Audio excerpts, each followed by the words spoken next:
Hello, and welcome to Organizing for Garden Success, Part 2, Bylaws. My name is Mara Gittleman. I am the Workshops and Education Coordinator for NYC Parks Green Thumb, the division of the New York City Parks Department that works with community gardens across the city. Our workshop begins with community agreements. These are great to set at the start of a community garden meeting to create a container around a safe and respectful space. If a meeting starts to get off track, especially if we're discussing something potentially sensitive like our garden bylaws and how garden leadership works, facilitators can always point back to the community agreements to recenter and ground the group.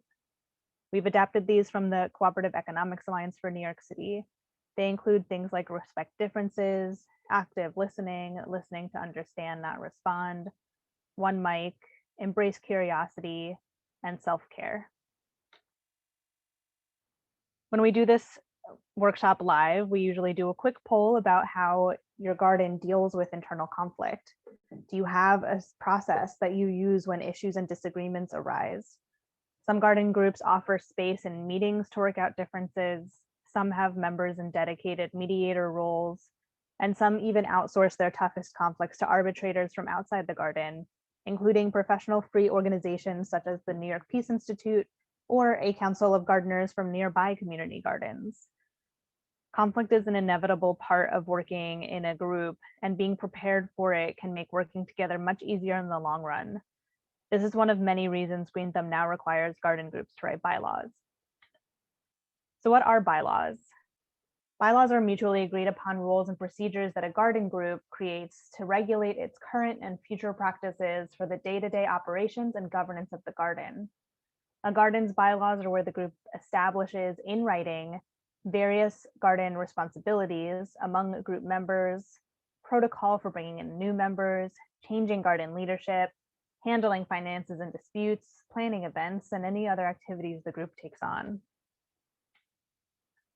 Bylaws are a great opportunity to bolster the strength of your group through a shared understanding of membership rights and responsibilities, rules and procedures, governance structures, and how the group makes decisions. Also, Green Thumb now requires them for all community gardens under NYC Parks jurisdiction. What goes in garden bylaws? For Green Thumb, we like to see a mission statement, the membership requirements and procedures for the garden, including how a new person would join the garden. If the garden has dues, what are those? What are the options if someone cannot pay? The rights and responsibilities that members have once they join, how things like individual and communal plots work, and any procedures for what happens if a garden member does not comply with the rights of membership and the requirements of membership. We ask for decision-making processes, including what kind of voting structure the garden has, if any. Who decides what? Is it the steering committee, the general membership? Does it vary based on the issue? How voting and elections work? Can people vote remotely, or does it have to be in person? Is there a minimum number of members required to be present to pass a vote? How are decisions communicated to the rest of the group? Your garden's leadership structure. Is there a steering committee or other elected garden leadership? What are the titles and roles involved? Are there term limits? How are leaders elected? If the garden has any committees, how do those work? You need a process for changing the bylaws in the future, a process for how the garden handles conflicts and disputes, and information about how the garden manages finances, including where the garden's money is stored, who has access to those funds, how financial and purchasing decisions are made, how fundraising decisions are made, and how the garden's financial records are maintained. Green Thumb garden bylaws cannot exclude people, whether that's based on geographic location, race, orientation, age, gender, financial situation, ability, etc. They can't break any New York State or New York City laws or federal laws or the Green Thumb license agreement, and they cannot enforce monetary donations. It's a lot of information, so we made a handy checklist that we'll link to in the description below. That is also available in the Green Thumb Group Development Toolkit and the Green Thumb Gardener's Handbook, both available on the Green Thumb website at nyc.gov/parks/greenthumb. The checklist lets you know exactly what's required, what you can do to take your bylaws above and beyond, and what red flags to watch out for in each of these 7 sections. When writing your garden's bylaws, you can use this checklist or the bylaws template we have available as well, which goes more in depth with sample language you can use. With either of these tools, we expect that the writing garden bylaws will be a communal effort so that everyone's voices are heard in the process.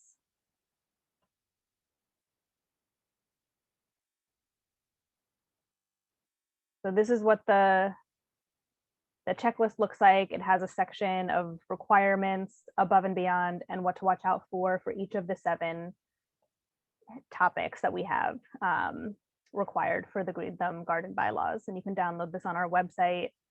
And when we also have a template, which includes sample language that you can pick from to begin writing your bylaws as well. So these are both tools that are available on the Green Thumb website and in the Green Thumb Growing Group Development Toolkit, and we'll link to them in the description below. When we do this workshop live, the rest of the presentation includes a mock meeting where we simulate one way to facilitate writing bylaws with your garden group. The method we use is rooted in popular education, which respects the experience and expertise of everyone in the room. We adapted this facilitation guide, also available using the link below, from the Setting Goals in Your Garden Workshop Facilitation Guide by Farming Concrete. This is just one way to facilitate a bylaws meeting. Feel free to use it with your garden group. We have resources for a few other types of meeting facilitation in the Green Thumb Group Development Toolkit on the Green Thumb website as well. So when we begin our meeting simulation, we begin with brainstorming ideas and policies for each section of the handbook, starting with our first question: how does someone join our garden? In person, we use Post-its and flip chart paper. You can use Post-its and flip chart paper in your community garden, where each participant can use as many Post-its as they like, one idea per Post-it, to brainstorm what steps a new person has to take in order to join the garden. All ideas are welcome in this round. When we do this workshop virtually, we use these virtual Post-its.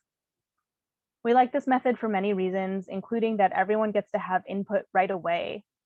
This is great if there are some garden members who are shy, who might not otherwise contribute ideas, and is an efficient way to generate a lot of ideas in a short amount of time. Once we have a bunch of ideas, we read them out loud together. For example, these are some of the things participants have written in the past. Membership form, attend one orientation with membership coordinator, attend a full general meeting, email the primary contacts, volunteer 3 times within a month, begin volunteering in person or remote, pay membership fees, join the waiting list for a plot. The next step is to categorize the Post-its that go together or are about similar things. In these examples, we could group them kind of like this. We have membership form, fill out a form together. We have paying dues along with the membership fees. We have a bunch of Post-its about volunteering, so we'd put those together. We can always make more space. We have attend an orientation, which might be different from attending a meeting. So these are the reason we use these Post-its is because they're easy to move around and categorize once you're ready. And when you're doing this with a group, you want to ask input from everyone who's there on which go together and what the subject headings should be called. So we would have done this together as a group and then decided what we're going to call each one. So we might call this section volunteering at the garden.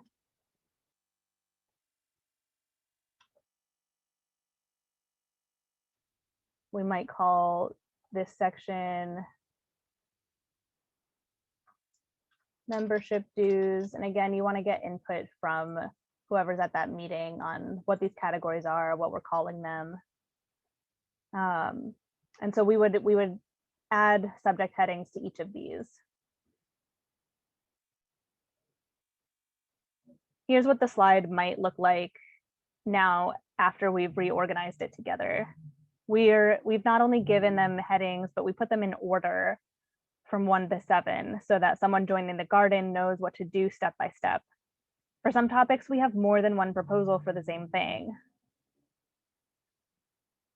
If, for example, with volunteer at the garden, we had a bunch of different proposals, right? We had volunteer at the garden for 2 work days, 1 to 3 hours each time. We had volunteer at the garden for half of what's required for full membership, which ends up being 15 hours.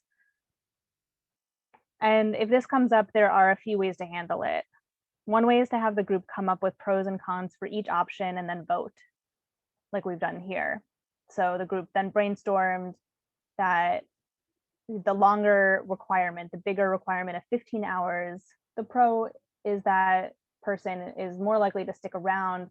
They've met the fellow gardeners. They know a bit more about the garden. They've shown that they're committed. On the negative side, people might not have time to do this. It might be a barrier to entry. And if the garden is really looking for new members, then maybe the smaller requirement is more appropriate for this garden. So developing a pros and cons list and then voting is one way to then resolve all of the ideas here. Sometimes the options are not mutually exclusive, and the facilitator can ask for a volunteer who wants to try to combine 2 or more ideas. If a debate about a particular policy escalates or needs additional support, we have some additional resources under the conflict resolution section of the Green Thumb Group Development Toolkit on our website.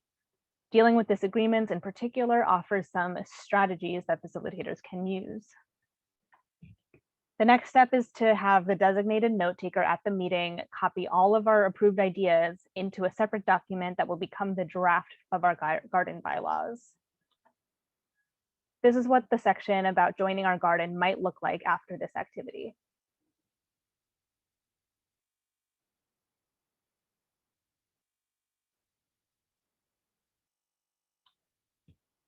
We can then repeat the cycle of brainstorming on Post-its, categorizing, labeling, and voting on the rest of the sections of our bylaws. Here are some of the ideas past participants have come up with for membership responsibilities and rights. Membership responsibilities include things like attend the Rat Academy workshop, only touch your garden plot, serve on a committee, don't shade out your neighbor's plot, keep your pathways clear.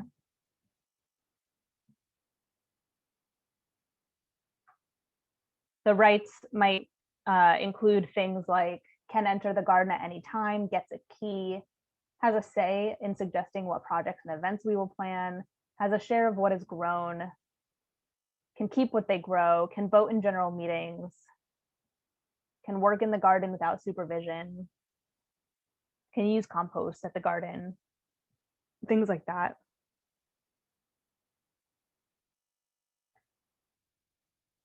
Here's some of the ideas past participants have come up with for what happens if someone violates the garden bylaws. So again, this is something that we brainstormed on Post-its, and if we were writing our bylaws, we would categorize them, label them, and then add them to a running document that becomes the draft of our bylaws. So these include things like the gardener receives an email from the coordinator as a warning. Recurrence of the issue can result in suspension from the garden. Warning by email and phone. Violate 3 times and you're out. Member can file grievance against other members which are held by the steering committee. 2 written warnings before being asked to leave per calendar year. Violations that involve harassment, discrimination, racism can result in immediate expulsion from the garden. And lastly, we always ask gardeners to brainstorm a little bit about processes for what to do when conflict inevitably comes up at the garden. And some of the things that they've come up with over our past few workshops have been having a conflict resolution committee within the garden. One person on the steering committee volunteers to mediate a conversation between disputing parties. Process of getting the facts first from both or all involved, then goes to garden committee on conflict resolution where decision is made. Individuals in conflict need to seek mediation with the New York Peace Institute. And there are many others.